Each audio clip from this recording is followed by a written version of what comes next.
Stanford University. Okay, well, welcome to Stanford CS 193P Fall of 2017 and 18's lecture number 15. And today we have three topics for you.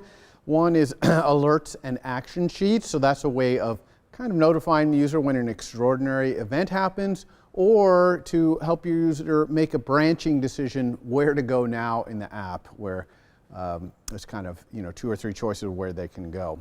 Second thing we're going to talk about is notifications and KVO. That's a way of communicating blind and structured inside of our MVC. And then finally, I'm going to talk about the application lifecycle. We already talked about the view controller lifecycle. Now we're going to talk about the lifetime of your application.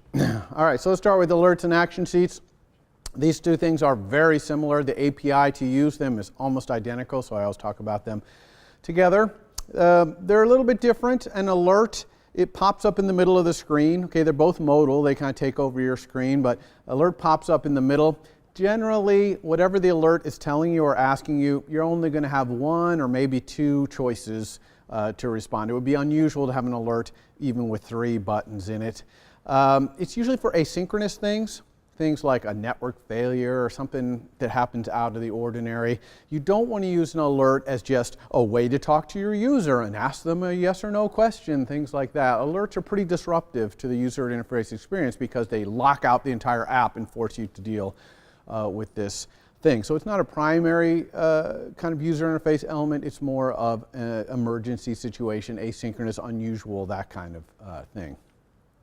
Now an action sheet is similar in that it's modal, takes over the screen, but here you're almost always going to have more than two choices. Okay, this thing slides up from the bottom. You're going to usually have 2, 3, 4, 5 choices even. And here what you're doing is asking the user to make a branching decision. Maybe they've asked to take a picture, to get a picture in their app, and you want to know, do you want it from the camera, or do you want it from the photo library, or do you want it from somewhere else? So they're kind of branching right there, and you can't really help them until they make that decision for you. So that's what an action sheet is for. It's not like an alert in that it's for unusual circumstances. It's kind of normal branching decisions that you would have to make. So here's what these things look like. An action sheet slides up from the bottom like that and can have pretty much any number of buttons, although obviously you wouldn't want it to fill the whole screen. And then an alert, you've seen those. They come up in the middle of the screen. They might even have a little text field in them as well. Okay, so again, the API for them, i.e. using them, the code you write is almost identical. So let's just talk about one of them first, which is action sheet. Now, the way both of them work, they're just UI view controllers. Okay, there's nothing special about them, just UI view controllers. We learned about how to present a UI view controller modally in the last lecture when we put our emoji art controller document up modally. It took over the whole screen, okay, until we said done. Same thing here with alerts and action sheets, okay. This UI alert controller is a UI view controller, and we're just going to present it using exactly the same method we did to present our document, okay. It's called present. But we're not going to create it by getting it out of the storyboard like we did with our document. We're going to create it with this initializer, UI alert controller, title, message, preferred style. Okay, so the title is just the title. You can see on the left there the image where the title goes, right? It's the little thing at the top, redeploy Cassini, and then the message goes below that, issue commands to the Cassini guidance system. And then the preferred style is either action sheet or alert. Okay, so this is what it looks like for action sheet. Now you create your action sheet and then you want to add actions. Okay, these actions correspond to the buttons. So we have 4 actions right there in our example, what we're going to control Cassini here. And so we're going to have 4 times we're going to call add action. The argument to add action, there's only one argument. It's a UI alert action, okay, which is another object. And let's take a look at the initializer for UI alert action. It takes a title. That's going to be the title that appears on the button. A style. We'll talk about the styles in a moment here. And then a handler. And a handler is just a closure you're going to give it. It takes the action as an argument so that it's near at hand. And you're going to do whatever you do when that button gets clicked. So this alert and action sheets have a very simple API. You just put these buttons and the code that goes with them on each one. So this handler for our first button there, Orbit Saturn, was just kind of a normal button, so its style is UI alert action style.default. And the handler in there, I'm just going to go into orbit around Saturn. That's someone presumably pressed this button once, and Cassini did that. It's finished now, but it did that at one point. So this is just the normal default action here to orbit Saturn, right? And I could add another action, maybe explore Titan. Now, okay, that's not Cassini's mission, but maybe we could allow it if we make the person log in. So in the handler there, I've asked them to log in to verify they really want to divert Cassini to Titan, right?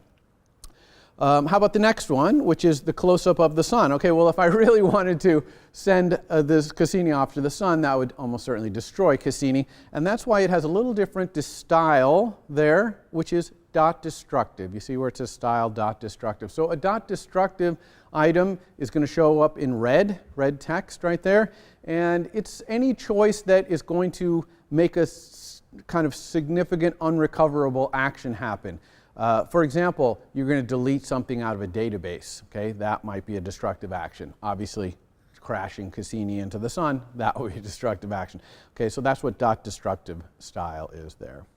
And then finally, we have this cancel action at the bottom. You see it's kind of separated a little, and its style is different, dot cancel. That's what causes it to be separated. But a very important other thing about dot cancel is that on the iPad, this thing is not going to slide up from the bottom. It's going to appear in a popover, which we haven't talked about, and we're going to talk all about on Wednesday. But a popover is also modal, kind of takes over the screen, but it appears in a little window. And in there, you can't have a cancel button, because a popover is canceled by touching somewhere else. Okay, popover comes up. If you want to cancel it, you touch somewhere else. So you don't need a cancel. You don't want a cancel button. That's why it's important to note which of your buttons are a cancel button, so that when this appears in a popover, the action sheet here won't include that cancel button. Okay? All right, so we've added our 4 buttons. Now we want this thing to slide up to the bottom and let the user choose and execute the appropriate handler. And we do that with that same method, present. Okay, it's a view controller method, present. Presumably the view controller behind there, you can see that's got the picture of Cassini. That view controller is presenting this action sheet. And it's, present the view controller, animated, true almost always. And then completion handler if you want, which will get called when the animation finishes. Okay, so that's it. Super easy to use an alert. Now, let's talk about, this is an action sheet, by the way. So let's talk about what it looks like on iPad, though. I said it was a popover. This is what it would look like. In this case, you see that little redeploy button? It's kind of small font, but it says redeploy in the upper right of the iPad. When I click that, this action sheet presented. Well, okay, first of all, how do I get it to present like that? And then second of all, how do I get it to point to the little redeploy button? Okay, so I have to do both of those things. All right, the first thing I'm going to do is make it present like a popover. And to do that, I set the alerts, which is a view controller, remember, I set its modal presentation style to be .popover. Okay, and that's going to make it so it presents as a popover. But that's not quite enough, because I have to make it point at that little redeploy bar button item. And the way I do that is I get the alerts popover presentation controller, which will be nil if you're not presenting it as popover. And one of the vars in a popover presentation controller is the bar button item that is presenting it. You can also specify a rectangle, an arbitrary rectangle, and the little triangle will point at that when it appears. You can also specify which direction the little arrow is allowed to point, left, right, up, or down. Okay, and in that way you can control the way this popover presents. Okay, so this makes sense. Now you're probably saying, oh well, I need to put if I'm on iPad, then do this around this, right? Because obviously on an iPhone, I don't want this thing to be a popover. But actually, you don't have to do that, because this exact same code will still slide up from the bottom on an iPhone. Now, why does that happen? Okay, we've specifically asked for the popover presentation style there, and we've specified the bar button item and all that. Well, iOS automatically does what we call adapting to the environment it's in. Both the trait environment, right, compact width or not, and all that stuff we talked about before, but also the platform it's on to some extent. And so here it notices, whoa, I'm on an iPhone, I don't do popovers. Actually, you can do popovers on iPhone, as we'll talk about, but you have to do extraordinary things to do that. So in the normal case of events, it doesn't do poppers, so it comes over in its normal way, okay? So if you're doing a popover and you have a universal app that runs on both iPad and iPhone, you're going to put this modal presentation stuff in there. Okay? All right. So let's talk about alert. Same exact constructor, you just say preferred style alert. Same exact adding actions. Okay, here I have adding my cancel button. I'm marking it as .cancel. Less important in an alert because it doesn't hide the cancel button in any case, because alerts look exactly the same on both iPads and iPhones. And then I'm going to add another action here, which is my login button. Now, my login button is going to use that text field. You see that text field? So how the heck did I get a text field to appear in the middle of my alert? Well, I just said alert, add text field. And the argument to that add text field is a closure that passes the text field to you and allows you to configure it. So this is a password for redeploying Cassini off to the sun or Titan or something.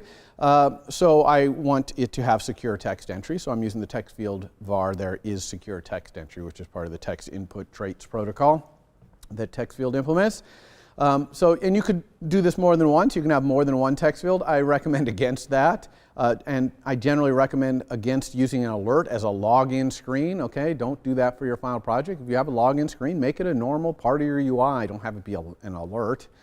But anyway, once you get this text field added with this and configured, then how do you get the text out when someone types the text? Well, in your handler of the action for login right there, I'm just going to use the var that's in alert called text fields. It's an array of all the text fields. I only have one, so I'm going to get the first one, and then I'm going to get the text out of it. Okay? Couldn't be simpler. All right? Okay, I almost hesitate to show you the alert with the text field in there because it makes you say, oh, that's a great way to get text from the user. But again, alerts are disruptive, so don't use them for that.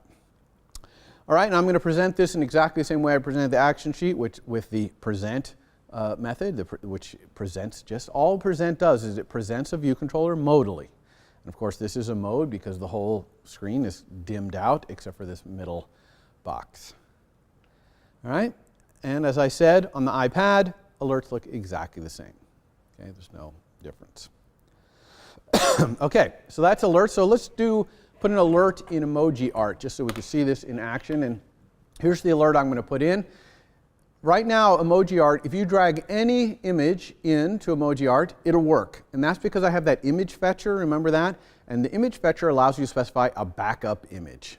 Okay? And so if I can't get the image from the URL with the image fetcher, no problem. I'll use the backup image and create a one on disk and use that as the URL. Well, that solution doesn't work too well in iCloud Drive.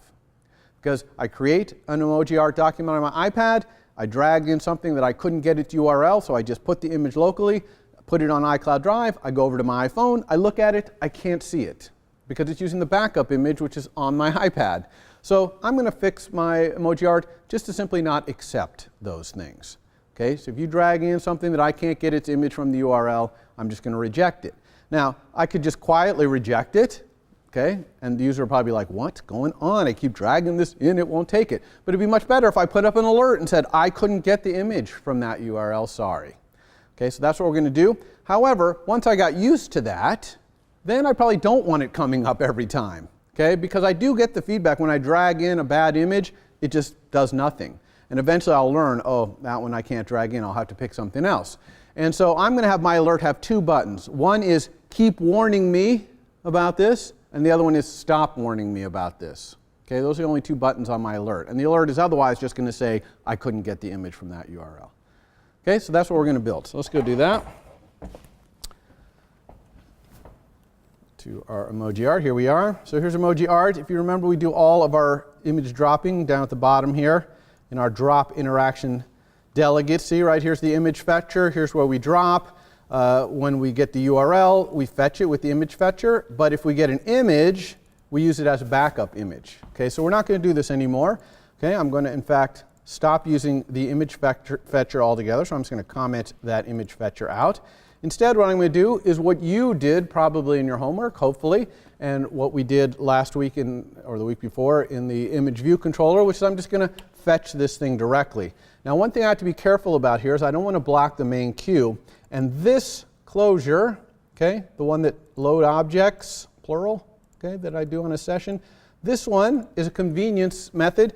It calls on the main queue. Okay, so this closure is on the main queue doing this. So I do not want that. I want to dispatch off of the main queue. So I'm going to do dispatch queue.global queue. Okay, I'm going to do user initiated because the user did just drop this and is presumably asking me to go do it right now. And I'm going to asynchronously perform this block.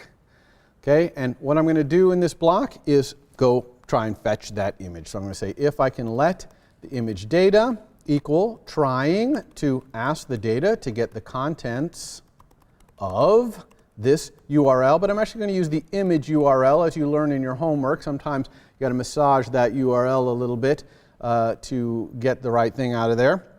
And then I'm going to let image equal a UI image from that data, if I can, image data.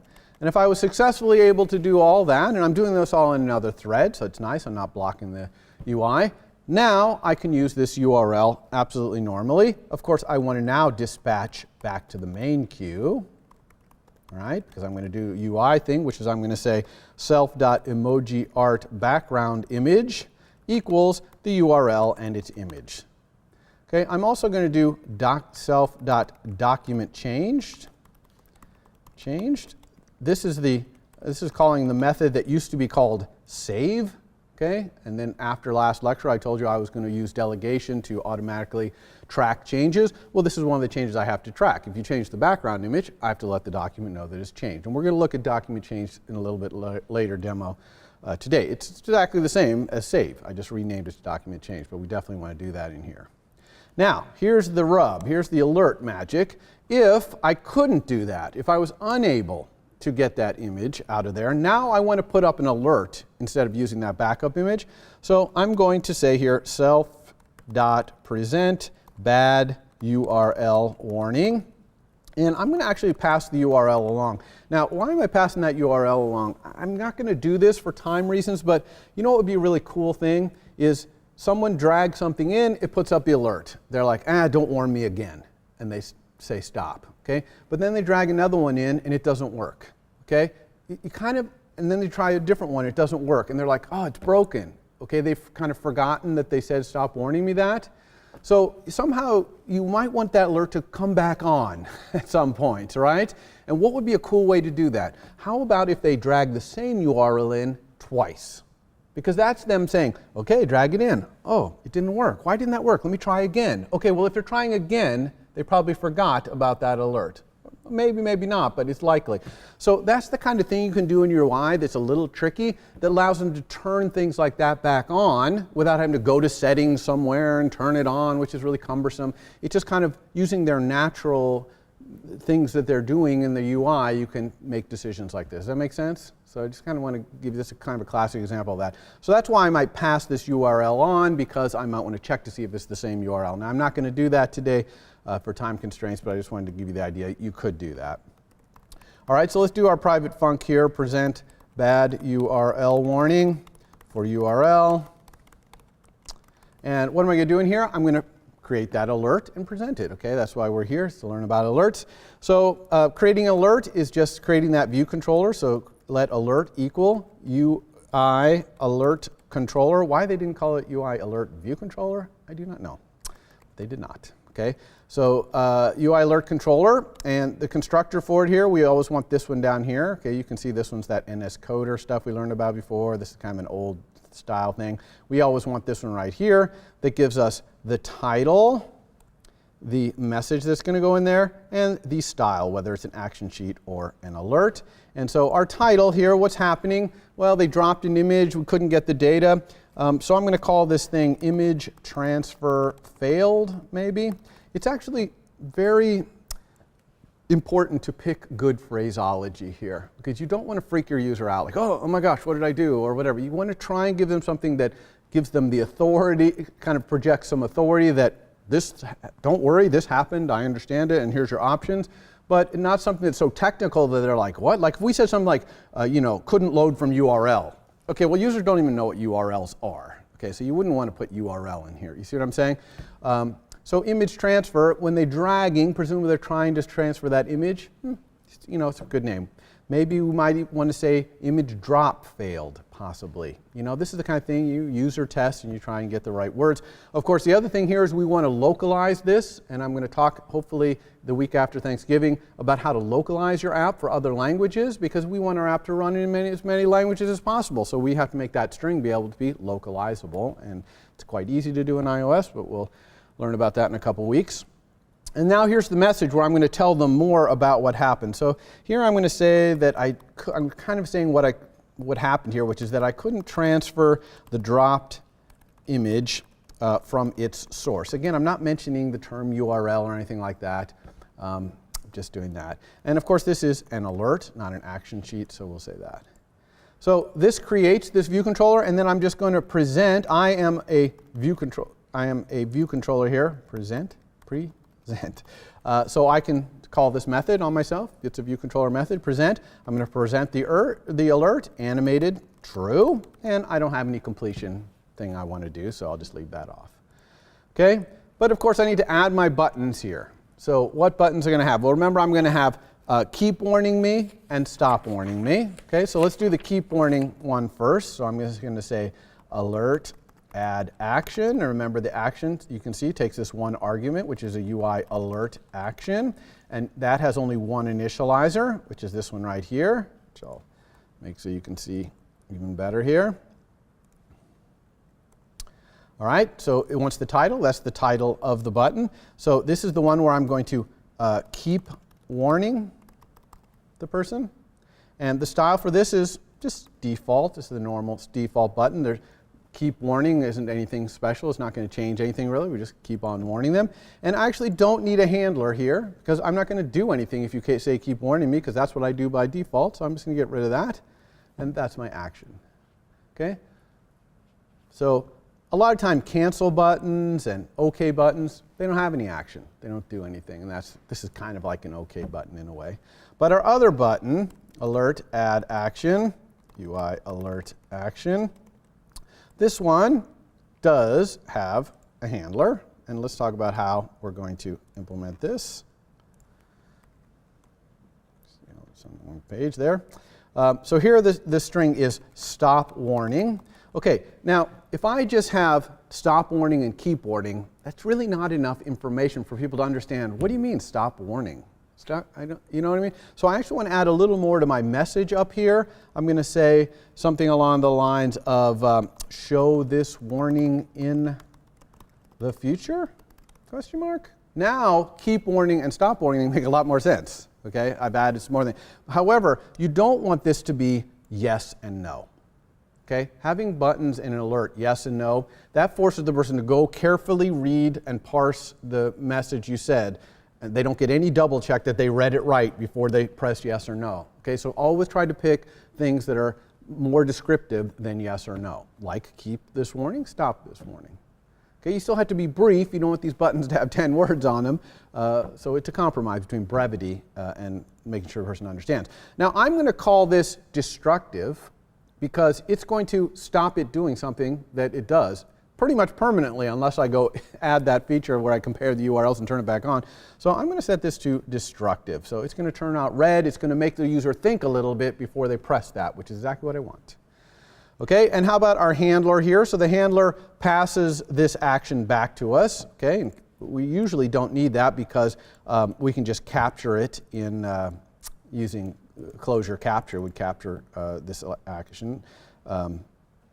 Although, you know, since you usually add it like this, you don't actually have a local var to this action, so it's kind of nice that it passes it. We don't need it in any case. All we need to do here is set some var that says suppress these warnings. So I'm going to say self suppress bad URL warnings equals true. So I need a var for this. So I'll put that up here. Private var, I think I copied and pasted. Yeah, I did. Equals, of course, it's going to start out false, so we're not going to suppress it. And all I'm going to do is not do this method if that's true. So I'm going to say if suppress your bad URL warnings, not, then do this. Okay? So that's it. This is the entire implementation of this. Let's go see this working. Okay, here's our app right here. Let's open up our Applebee's document right here. Here it is. And let's try dragging in an image that works. Okay, how about, I think this one works. This one has a URL, so we drag it in. It loads it up. Excellent, it works. It's quite a high resolution image. That's good. How about let's drag in one that doesn't work? How about this one? Okay, this one happens to not have a good URL. Whoop. All right, we got an alert here. Couldn't transfer the dropped image from its source. Show this warning in the future. Keep the warning or stop warning. So I will keep warning. Okay, that's good. Let's try another one. How about this one down here? Oh, that also no good. Okay, now I'm tired of this warning, so I'm going to say stop warning me. Okay, now let's try and drag this bad one in again, right here. Whoop, no warning. Okay. All right, so that's that. Let's get back to our slides. And action sheet is exactly the same, right? You're going to do exactly the same thing there. All right. Our next topic here is notifications and KVO. So if you remember back to the MPC talk I did at the very beginning, like second lecture, I had this little radio station, the little orange things right there, and I said, oh, well, the model can't talk to its controller, so it has to use other mechanisms. And why can't the model talk to the controller? Because the model is UI independent, and the controller is fundamentally UI dependent, so there's no way for them to talk in that direction. The controller can talk to the model, but not the other way. So we have this blind and structured way of doing it. By the way, a view might also want to use this radio station to talk to its controller, because the view also can't talk to its controller for a different reason. The view is generic and the controller is specific UI. So there's no way generic items like buttons could know anything about a particular controller. So for both reasons, the view and model can't talk to the controller. Controller talk to them is okay, but can't go the other way. So they both could use this radio station model. Okay, and there's really two ways to do radio station notifications and KVO. KVO stands for Key Value Observing. Okay, so we're going to talk about this radio station. By the way, only I call it radio station. It's not called radio station in the doc, but a radio station is a good analogy for the kind of communication that's going on between these things. All right? Okay, here's notifications, the first of these. So a notification is essentially just a way you're going to register a closure to get called when someone broadcasts on a named radio station. Okay, that's all it is. Very, very simple. You can see how it's immediately blind. Nobody knows who's any classes. All we're talking about here is this radio station. Okay, and it's very flexible because you just plop a closure down there and it just calls it when someone broadcasts on that radio station. And it's also possible to broadcast music on the radio station. Okay, in other words, when you broadcast, you can put information across the radio station as well, which is kind of cool. All right, so this is what the function to say I want to listen to the radio station looks like. This code you see up right here. All of this stuff is done via this thing right here, notification center.default. You see that notification center.default, and I'm using it down here. So notification center is a thing that you use both to sign up to listen to a radio station and to broadcast on a radio station. And we always just use this default shared instance of it. Okay, it's kind of like user defaults. Remember that one? We had user defaults.standard. We just used the shared one. Same thing here. Okay, so this method to say you want to listen is called add observer. You're essentially going to observe this radio station to listen to see if anything is broadcast there. And you see it has a return value there, which is of type NS object protocol. I'm going to cover that in a second. But first, let's look at the arguments to this thing. Okay, first of all, we have for name. You see this, right? For name, notification.name. That's the name of the radio station. And notice its type is not string. Okay, it's notification.name. And so when you name it, you will have to create your own notification.name if you want to broadcast on your own radio station, which is fine. You want to give your radio station a unique name. But if you want to look and find the radio stations that exist already in iOS, and there are dozens of them, okay, iOS is very good at broadcasting on a lot of radio stations, you can just go look in the documentation for notification.name and you'll see them all listed there, okay, what they do, when they broadcast, that kind of stuff. Okay, so that's why it's nice that they made it not a string, but a type that you can go look up in the documentation. All right, the next thing is this object any, okay, that is who's broadcasting on this radio station, because unlike real radio stations, multiple people can broadcast on the same frequency. okay? And that's perfectly allowed, and this just says who is broadcasting, who did the broadcast that you're receiving when your closure gets called here. And then you see right there we have the queue, this operation queue, okay? That's what queue do you want your closure to be executed on. Now, this can be nil, but you almost never want nil. Okay, what nil means is execute my closure on the same queue as the broadcaster. Okay, you do not want that usually, unless you're the broadcaster. If it's your own code and you're doing the broadcasting, maybe you want that. But if you're listening to something from iOS, for example, no, you probably want the main queue. Now notice that says operation queue, not dispatch queue. And I actually mentioned this when I talked about dispatch queue, that there's an object-oriented API to doing all that dispatch stuff called operation and operation queue. Well, this is using that object-oriented API. If you want the main queue, which is what you want 99% of the time, just say operation queue.main. The same way you say dispatch queue.main, you can say operation queue.main. Okay? And then the last argument to this add observer is the closure you want to execute. And that closure only has one argument, which is a notification. A notification is just a little object that has, for example, the name of the radio station and who the broadcaster is. But it also has a very important piece of information called user info. User info is the music that's being broadcast to you. Okay? It's almost always, it's type any, but it's almost always a dictionary. And when you look in the documentation, notification name, to find all the radio stations, they will say, when we broadcast, we include the following keys in the dictionary, this information. Okay? So that's a very important piece to understand, is that your closure has this one argument notification. You look at the var user info in that notification to get the music that's coming across the radio station right now. All right? Now, let's talk about that return value. You see that observer up there? Notice that really weird type, NS Object Protocol. What the heck is NS Object Protocol? NS Object Protocol is a protocol that NS Object happens to implement. It's a subset of the functionality of NS Object that some objects implement that aren't subclasses of NS Object. Okay, so that, you know, this kind of this well-known set of things. However, that's completely irrelevant here. Okay, does not matter. That thing might as well be an any as far as you're concerned. All this thing, this observer thing is a cookie that just keeps track that basically this observation is this thing. Okay, so it's just a cookie for you to hold on to. You only do one thing with it, which is stop observing. Okay, it's how you say, I don't want to listen to that radio station anymore. Okay, and you do that by asking the notification center .default to remove observer, this cookie, and it will stop listening. Okay, so we'll show you an example of that in a second. Okay, quickly on notification name. All the notification names, they collect them as static lets. Okay, little static let, constant notification.names in the notification.name class. By the way, you'll often see it called NS notification.name. That's the same thing. They're literally type aliased to each other. You know, in the Swift world, we would call it notification, and in the Objective-C world, NS notification name, fine. They're the same exact thing. And again, if you want to create your own radio station, we actually, or I recommend, creating an extension to notification.name and adding your own static let, which is your thing, equals notification.name of some string, any string you want. Okay? That way you'll be collected in exactly the same kind of API realm as all the other notification names. And you'll see that when we do the demo. All right. So here's an example of listening to the radio station. Okay, what's a good example? This is a great example.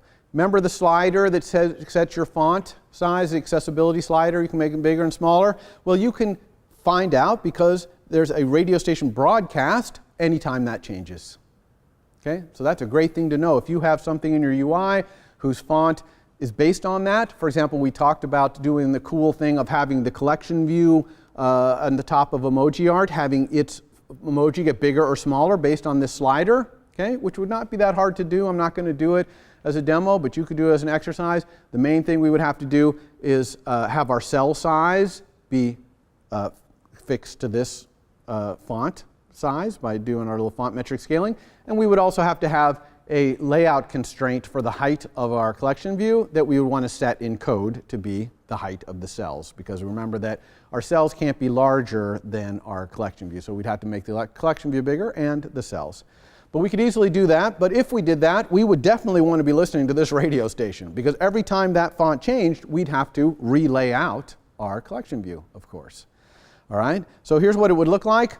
We get the notification center default. Okay, we create this observer var, which we set equal to doing add observer. The name of that radio station is notification name UI content size category did change. Okay, it's kind of a mouthful, but that's what it is. We're listening for that from application.shared. That's the application object. I'm going to talk about that at the end of this lecture. You could also put nil there, because basically if anyone broadcasts that thing changed, you're interested. Okay, so it'd be fine to say nil here. That means if anybody broadcasts it. And then, of course, operation q.main, I say or nil, but really we would want .main there because we're not actually sure what thread this iOS would be broadcasting this on. So we want to make sure we're on the main thread when we do our stuff.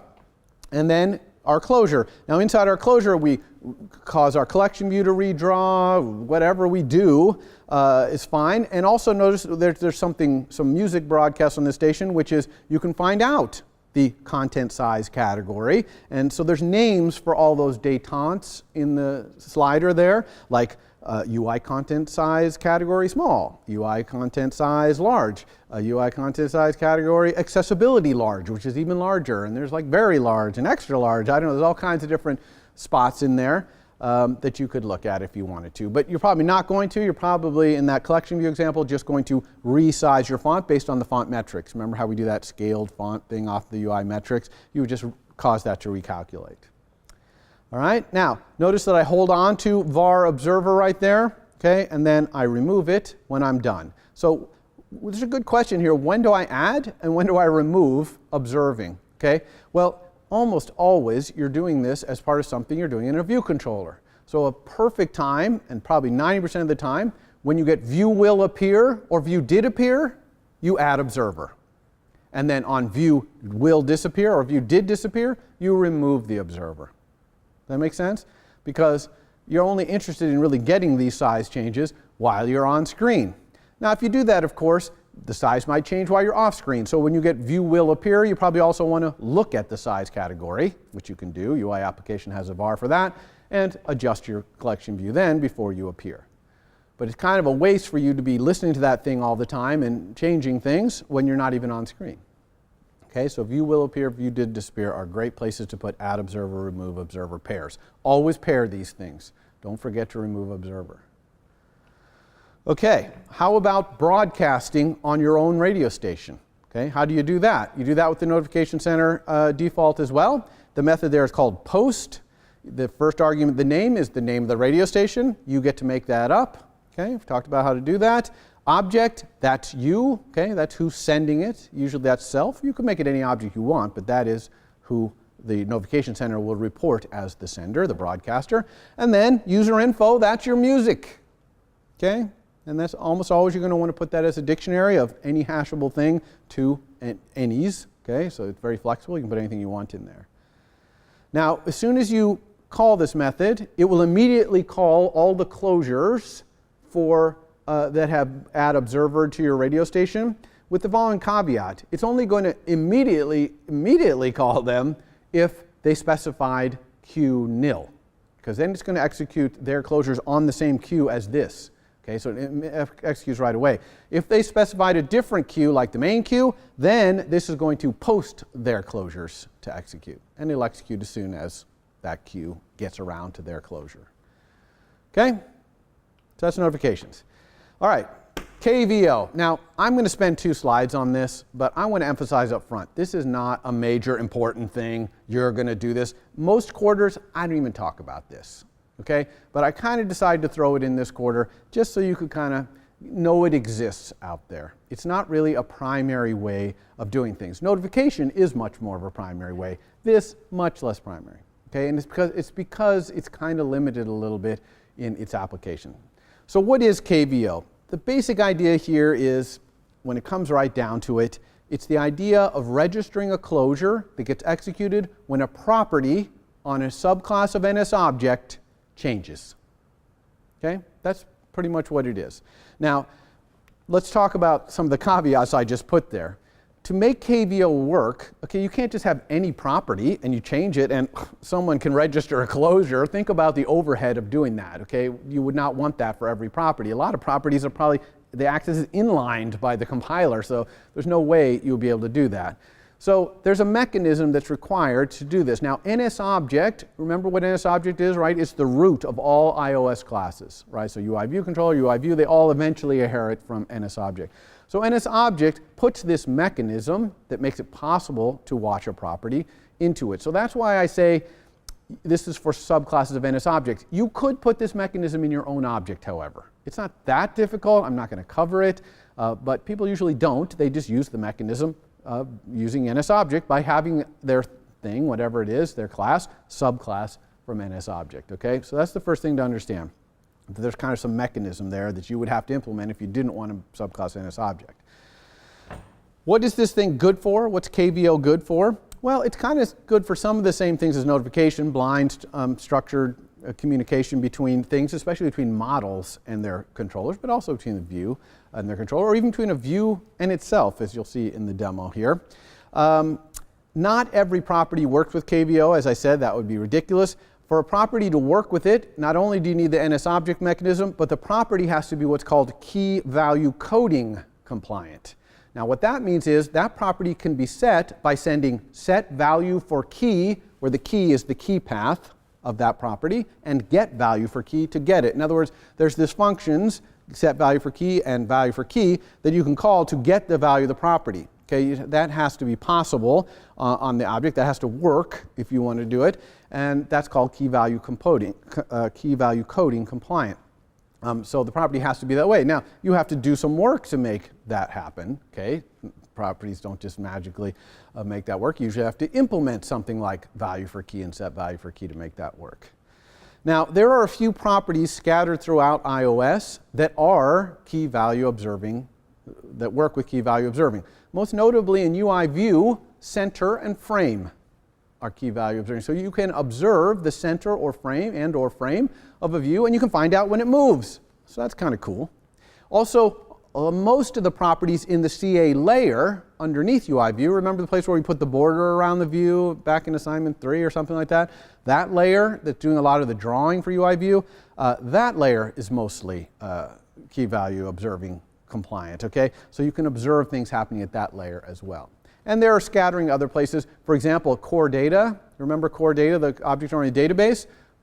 Key value observing can be really big there. Okay? You can watch everything happening in your database on a per property basis by using key value observing. Okay? So there are some frameworks that actually use KVO a lot. But for the most part, we don't use it in the main line that much. And of course, you could make your own NSObject subclass that implements this stuff, but that's way outside the scope of this class. And again, to emphasize, this is not that huge a deal. All right, so how does it work? What does KVO look like? There's this one very important method that NSObject provides for you called observe. Okay, so observe takes a key path as an argument and a closure, and it executes that closure whenever that key path changes. Okay, only works for key paths that are key value compliant, key value coding compliant. Notice that it returns a little cookie. Okay, var observation, you see that? It's a little different than notification though. You never say remove observer on that cookie. Instead, when that cookie goes out of the heap, it stops observing. Okay, so as long as you want this observation closure to be observing that thing, just keep that cookie in the heap. As soon as you let it go out of the heap, it'll stop observing.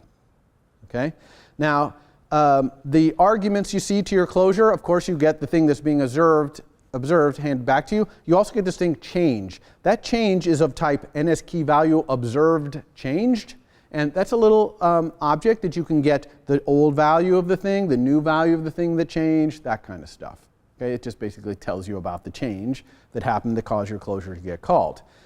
This key path argument is not a string. Okay, it used to be in the old days. Nowadays, it's actually a typed thing in Swift, and it has a special syntax, which is / the type dot the name of the property. Okay? Now, Swift will infer the type for you, so we almost always say / dot the property. So for example, if we want to observe the center or frame of a view, we would say observe, open parentheses, / dot frame. Okay? And that would be observing the view's frame. All right, so I have a demo of both of these things, notifications and KVO. So let's take a look at these. What I'm going to do here is, remember after last lecture I said, oh, we don't want to have a save button in emoji art. We want to get rid of that. There's no reason to have a save button. Really, when we hit save, we were just telling our UI document something changed. So you should auto-save soon. Really what we want is to watch our emoji art view, and whenever an emoji gets added or resized or moved, we want to notify the controller so the controller can tell its document something changed. Then we can just ditch the save button. Well, after lecture last time, I told you I was going to do that, and I did. So the stuff that's posted has this in there. And what I used was delegation. And I did it specifically because I wanted you to see what it looks like to make your own delegate. You've been using scroll views delegate, table views delegate, collection views delegate. I wanted you to see what would make your own delegate. So I created an emoji art view delegate. Okay, and I'll briefly show you what I did there. And so that's great. But today what I'm going to do is use notifications instead. Okay? Because you can imagine anything that's happening with a delegate, that's blind structured communication. Well, we can do that with the notification just by having a radio station, which is the emoji art view something changed radio station. And the controller will just tune in, and every time it hears a broadcast on that, it'll tell its UI document, something changed, that's what I heard on the radio station. And so that's what we'll do there.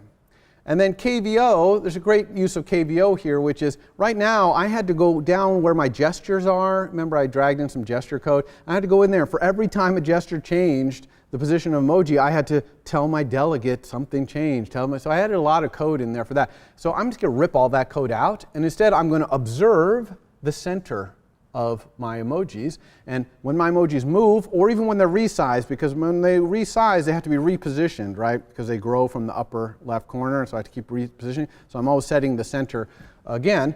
So I'm just going to observe that, and when that happens, then I'll broadcast on my radio station. So that'll collect that code into one place and keep it from being spread out through all over my code in a messy way.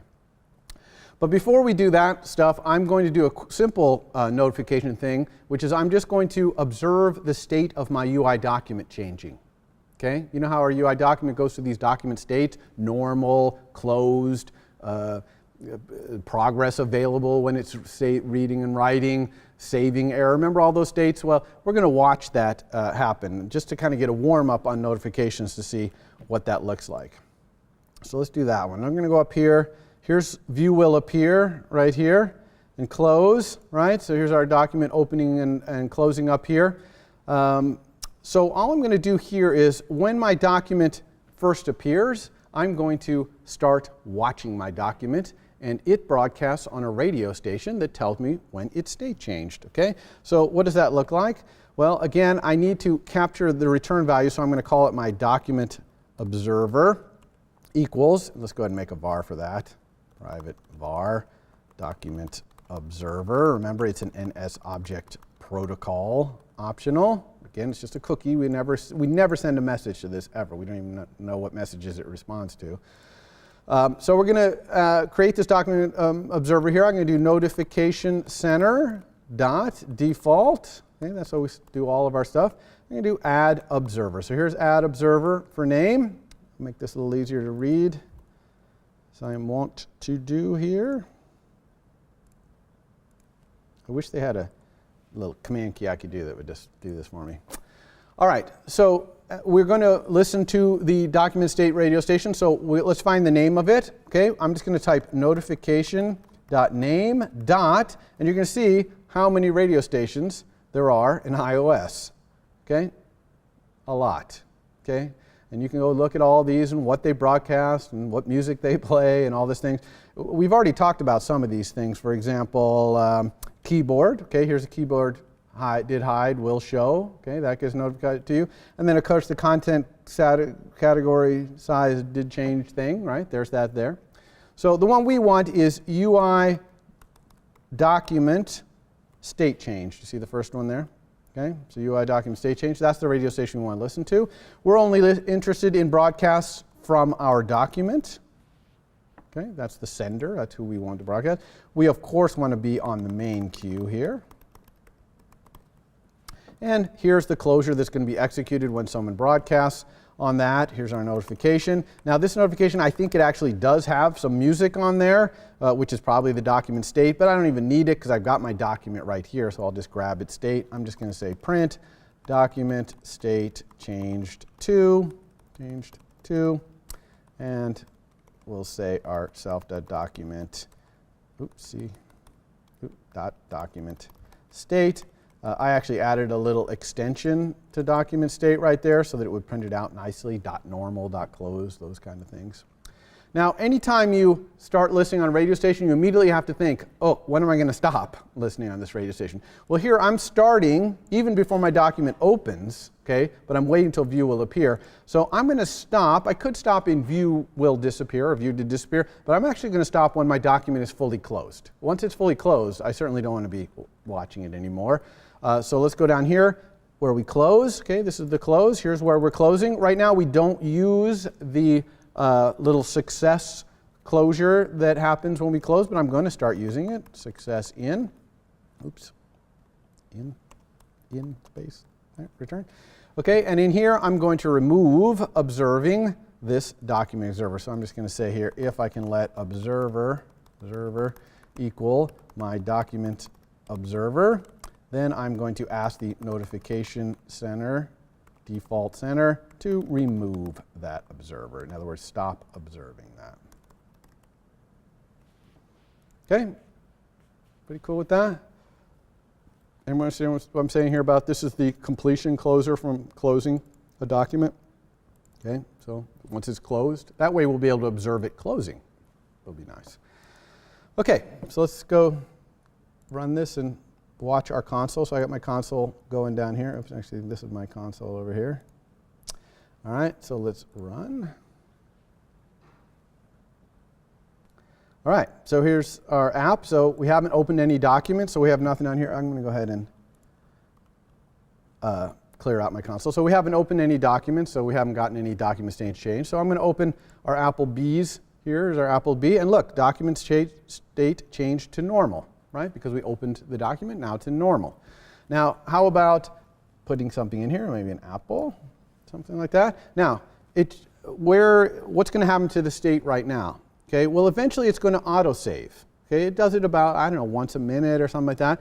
But when it autosaves, we're going to notice because it's going to go to state progress available. There it is, progress available, and then back to normal. Because the progress is available because it's saving, and it can tell you the progress as it saves, and then goes back to normal.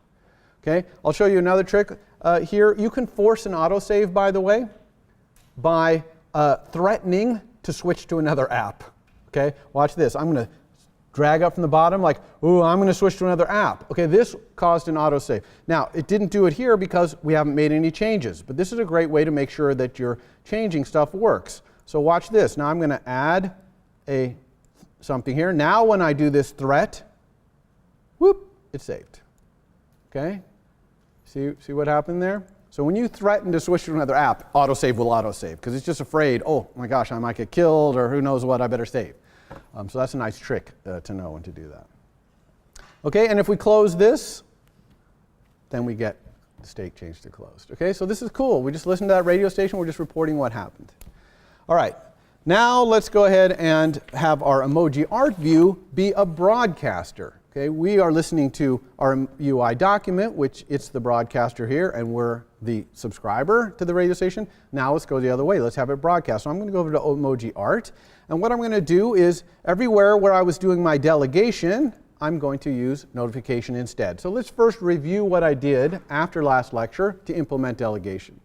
All right. Now, just like UI scroll view, UI table view, etc., I had to add a protocol for delegation. Now, my delegation protocol, it's called Emoji Art View Delegate, only has one function in it, which is the Emoji Art View changed. Of course, scroll view has a whole bunch of them. Did scroll, view for zooming at, table views delegate has a lot of things. Height of row at, all these other things. We only have one, just this one. Now, notice I made this restricted to only being implemented by classes. Okay, why did I do that? Because the delegate method, or var, the delegate var in my view, I wanted it to be weak. Okay? And for it to be weak, it has to be able to be in the heap and then get released and set to nil, okay, when no one else is interested in it. Why did I make that weak? Well, imagine here that my controller sets itself as the delegate, which is likely, okay, very, very likely. If that happened, now we'd have a memory cycle. because my view would be pointing to the controller, and of course the controller points to all of its view. Okay, so now they're pointing to each other. They're going to keep each other in the heap. By making this delegate weak, it makes it so that's no longer going to happen. Okay, so there's not a memory cycle because the view is not keeping the controller in memory because this is a weak pointer to it. Okay, so I added this var, this weak var. So now anybody who wants to know if I've changed can just set themselves as the delegate, and of course the controller is going to do that. Then, okay, every time I changed, like right down here, I just sent this message to my delegate, if I have one. My delegate could be nil. I don't have to have a delegate. And I just send it, and of course, I'm the sender, right? Delegate methods, we always send ourselves along as the first argument. You've noticed that, I'm sure, with scroll view and table view and collection view. They always send themselves. That's just for convenience sake, so that you have it right there. So I do that as well. Now, this is not the only change. This is when I'm dropping. Of course, if I drop a new emoji in, that's a change. But I also had to go over here to gestures, and this is what I was talking about before. It's kind of annoying. Like when I select and move a subview, I had to say, oh, well, if this is the end of this gesture, then send this. And also down here where I resized, I had to go and say, well, if it's the end of resizing, send it. Now, I want to get rid of these, and I'm going to be able to with KBO, but we'll leave them in there for now. Okay, so that's delegation. That's all that's necessary on this view side. Then on the controller side, what I did was when I created my emoji art view down here, okay, I set myself as its delegate. Well, if I'm going to be its delegate, that means I have to implement the emoji art view delegate, just like if I was implementing scroll views delegate. And that means I had to actually implement that, which is right here, is my emoji art view delegate method. It's implemented. And what did I do? I call document changed. And what is document changed? Here's document changed. It's the method formerly known as save, okay? Because I ditched my save button when I did this and just called document save. This contents of here is exactly the same as it used to be. Just update my documents model to be my model and then update the documents change count. That's all I do here. Okay, so that's delegation. That's the entirety of it. You see how it all works? Quite simple. And we're gonna not use delegation anymore in this. We're gonna leave delegation in the view, but we're not going to use it in our controller. Instead, we're going to use radio station. So let's go back to our art view and broadcast on a radio station. And I'm just going to do it everywhere where I was talking to my delegate. Instead, I'm going to broadcast on a radio station. I'm just going to say notification center.default.post. That's how we broadcast. And I have to give it a name and who is broadcasting. Well, who's broadcasting is me. And what are we going to do for a name? Well, as I suggested, I recommend going here and doing an extension to notification.name and add your own static let, okay, which I'll call emoji art view did change notification, and set it equal to a notification.name with any string you want in here. I'll probably just use the same string here. It doesn't have to be the same string, but I will. And this will now make it so you can do notification.name.emoji art view did change. Okay, that's the name of our radio station. Remember, radio station names are notification.names, so this is that. So now I can go back down here and say I want my name to be notification.name.emoji art view did change. Okay, by the way, of course, Swift can infer this, so we can just go like that, which is what we would do. We don't want to type all that in notification.name stuff for no good reason. And this is it. So this is that's all we need to do is do this. Now, of course, we need to do it here, but we have to go again over to gestures over here and do it same place we do this delegate right here. And where's this other one up here? Okay, so again, that's kind of annoying. We'll fix that with KBO. But right now, we're broadcasting on this radio station every time something changes. We resize something, we drop something in, whatever. Now, back over here in our controller, I'm no longer going to be a delegate. So I'm going to go down here and just get rid of all this. So I'm no longer going to set myself as the delegate here. Get rid of this entirely. I'm no longer going to implement the emoji art view delegate. I'm no longer going to say that I implement the emoji art view delegate. So now I've disconnected myself from my view. So instead, I'm going to listen to that radio station. So where am I going to do that? That one, let's start listening once the document's open. Okay, until the document's open, it's kind of useless to listen to my emoji art view. So again, I'm going to need another little observer guy here. So I'm going to call this one my emoji art view observer, because that's what it's going to be observing, the emoji art view. I'm going to say emoji art view observer I'm inside a closure here because this is the completion closure of opening, okay? So I'm going to say self.emojiArtViewObserver equals notification center. That's how we listen. Default, add observer, same way as we added observer for the UI document state. Let's put this out again so you can see this all real clearly. All right, so the name is notification.name.emojiArtView did change. Okay, and again, we don't need that. Just I was doing that so we would see it clearly. The object is my emoji art view. That's the only one I'm interested in hearing about emoji art view did change broadcasts. The queue, of course, operation queue.main, because although surprisingly, this would not need to be on main, because all I'm going to do is tell my document, which is part of my model, extended part of my model, I'm just going to tell it that it changed. Okay, that's not anything in the UI.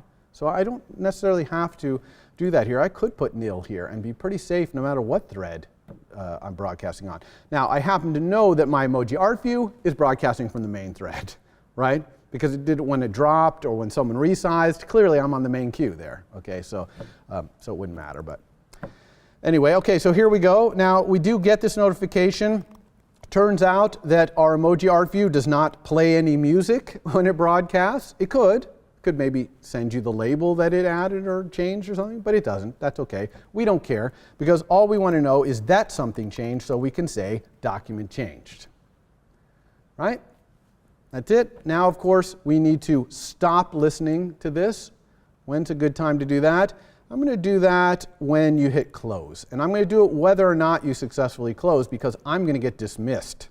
Okay? So I'm going to definitely stop listening here, and I'm just going to say if I can let observer equal my emoji art view observer, and then I'm going to ask the notification center, the default one, to remove that observer. Okay? And that's it. So this is quite a bit simpler than delegation. Okay? On both sides, it's a little easier to do this. You don't have to implement that other method. You don't have to set yourself as a delegate. You don't have to you just start listening and stop listening, and you're going to find out. So that's why we use notification a lot of times in places where other times we've used delegation. And that's true in other classes as well. All right, so let's go see if we broke anything. Cross our fingers that removing delegation entirely from our emoji art view controller did not break anything.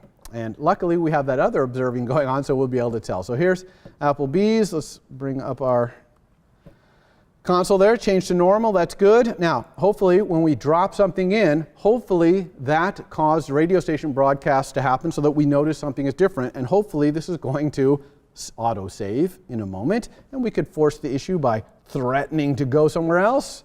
Woohoo, it did it. So it must have been that our radio station worked, and we noticed that change. Otherwise, we wouldn't have auto-saved there. Okay? Okay, the last thing we're going to do is use KVO to rip out some of that code that's calling the delegate and posting down in my gesture view. So I'm going to go, basically what I want to do is go to my gestures right here, and I want to remove this code. You see, this is the code where I'm telling my delegate and posting on the radio station when, in this case, something moved. So I want that out of there. And then down here for resize, okay, this is when we resize, I want this out of there. So I'm just going to delete that.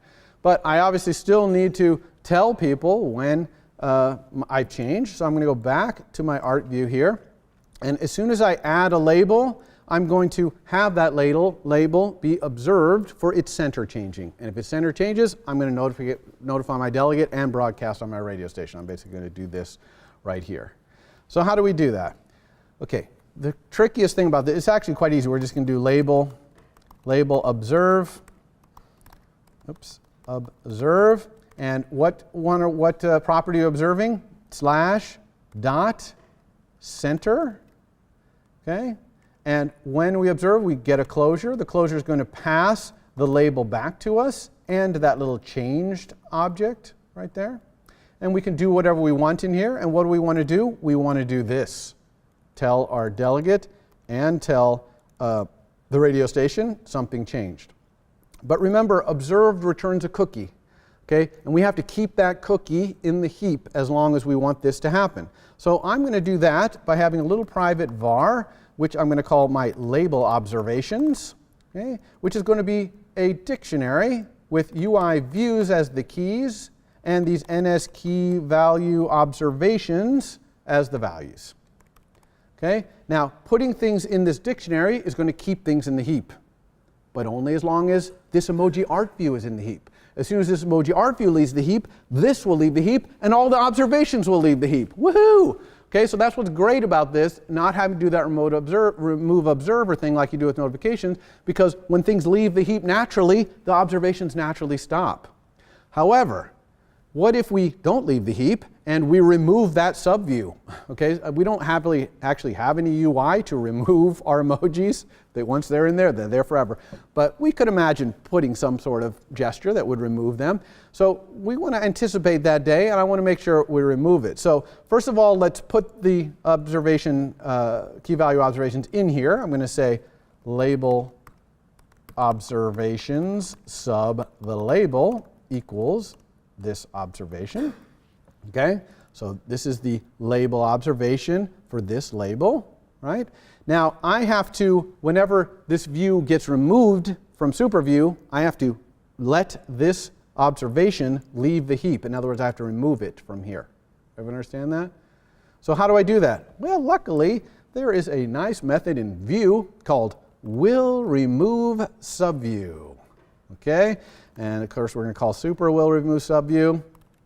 And this gets called anytime a view gets removed from me, which is perfect. Okay? All I'm going to say here is I'm just going to check to make sure that this view that's being removed is actually in the label observations here. So I'm going to say if label observations sub that subview,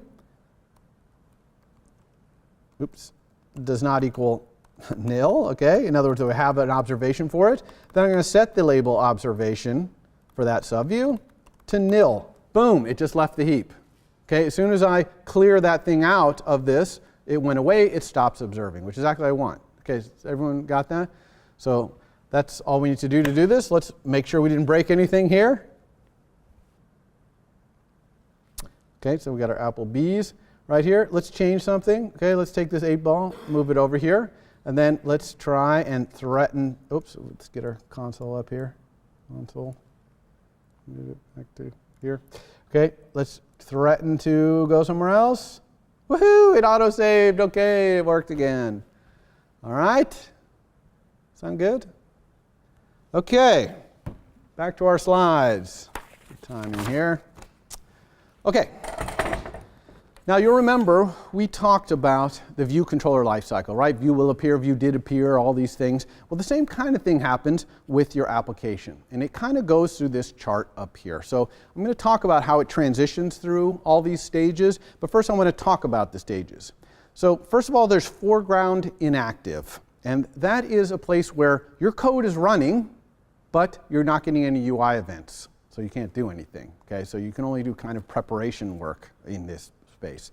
Then there's foreground active. This is the normal state you're used to. Getting UI events, you do Vue controllers coming on screen, segueing, you're doing all your stuff. This is the normal running state of your app. Then there's background. Okay, in the background, your code is running. You're not getting a UI events. You never live here for long, maybe 30 seconds. Okay, so this is a transitory state. So anything you do in the background state, you got to do it fast. And then you go into the state suspended. Here, your code is not running. It's important to understand no code in your app anywhere runs. Okay? Your app is not getting any CPU cycles. Now, what's important about this state is that you could be killed at any time in this state. Okay? All right, so let's talk about how we transition here. One transition is launching your app. So when you launch your app, you go from not running, where your binary is not even executing, to briefly the foreground inactive state and then the foreground active state. So you do pass through that foreground inactive state briefly on your way to running when you launch. Now another important one is when you switch to another application, right? So you're the active app, someone's using you, and then they switch to another app, okay? And when that happens, you go up to foreground inactive for just a moment, and then all the way down to background. You sit in the background for maybe 30 seconds, and then you move to suspended. And now from suspended, either you get reactivated if they come back to you, or you get killed at some point. Okay? So those are the transitories. And when you get killed, you go directly from suspended to not running. You don't pass through some state where you get to run any code. Okay? All right, so let's talk about how you get notified for all of these transitions, what happens, and what you're supposed to do. Okay? Now, all of these things I'm going to tell you, by the way, not really that important, because a lot of things are taken care of for you. For example, UI document. You notice how when we threatened to go to another app, it auto-saved. Okay? It knows about these transitions. It's doing that for you, so you don't need to do anything. And that's true of a lot of things in iOS. So I'm going to show you all these things and the ways to do it, but most of the time you don't need to do anything. Okay? But just need to know that these transitions are happening. All right, so the first transition is from not running into this inactive state, this foreground inactive. This is kind of like preparing your app. When this happens, like all the things that happen here that I'm going to talk about, a method in your appdelegate.swift, you know that stepchild that we keep foisting off into supporting files. Actually, we did look at it last time. Remember, it had the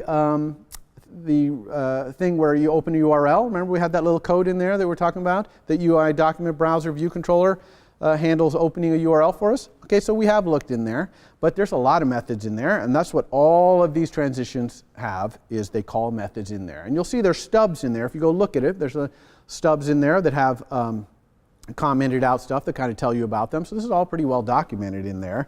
By the way, all of these transitions also are broadcasts on radio stations. Okay, so you can just sign up and put a closure, and when these transitions happen, a closure can be executed.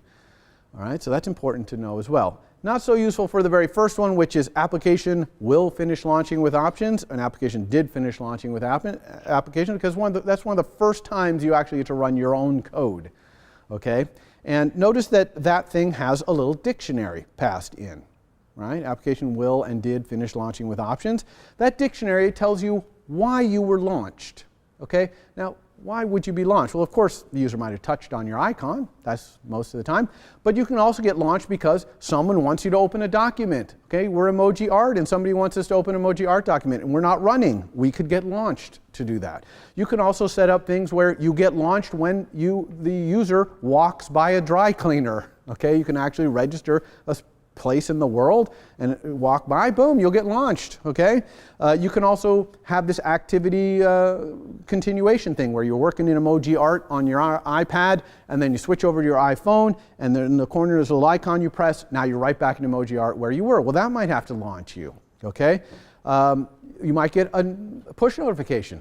You're using CloudKit, something in your database changed. You get woken up to say, hey, look, got a push notification for you. So there's a lot of reasons you can get woken up and launched, and that dictionary will contain all the information you need to know about why. It used to be that an application will and did finish launching, we built our UI. Okay, we created a split view, we created a navigation controller, we put a group view controller. We never do that anymore. I only mention this because in your final project you're going to go out and Google things and look in the internet, and you're going to see people say, oh, go create a split view and your application did finish launching with options. No, we don't do that. Okay, storyboards, that's how we do it. Those answers were pre-storyboard, okay, or someone who never got the storyboard story, okay? We build our UI in storyboards, not in this method. All right, the next transition is actually coming to that inactive state from the other side. You were the active app, and now you're not going to be the active app, probably because the user clicked on another app. This one is application will resign active, because that's what's happening. Here you want to think of this as the pause button. You want to pause whatever's happening in your app right here. So let's say I use the example of an asteroids game. Okay, you're shooting asteroids. You want the whole asteroid field to pause when you get this. Okay? And then the next one here is inactive to active. That's unpause. Okay? So this is application did become active. So you kind of want to have a pause, unpause thing here. Now, there's a lot of apps, it doesn't make sense. You never pause or unpause. They're not that kind of app. Okay? They just are what they are. So you don't have to do anything. But if you have an app where things would make sense to pause, this is where you pause and unpause in these two things. Okay? Now, this one right here is someone clicked on another app. you've gone through active, inactive. Now you're going around to this background state. Okay, this is application did enter background. Okay, it's time right here to batten down the hatches.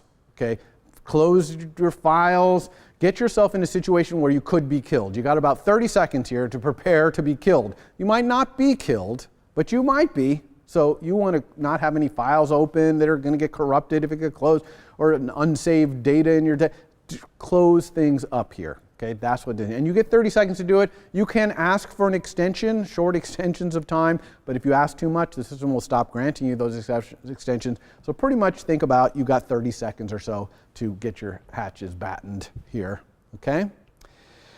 The next one here is application will enter foreground. So here, you went down the background view, you battened down the hatches, and you got activated again. You didn't get killed.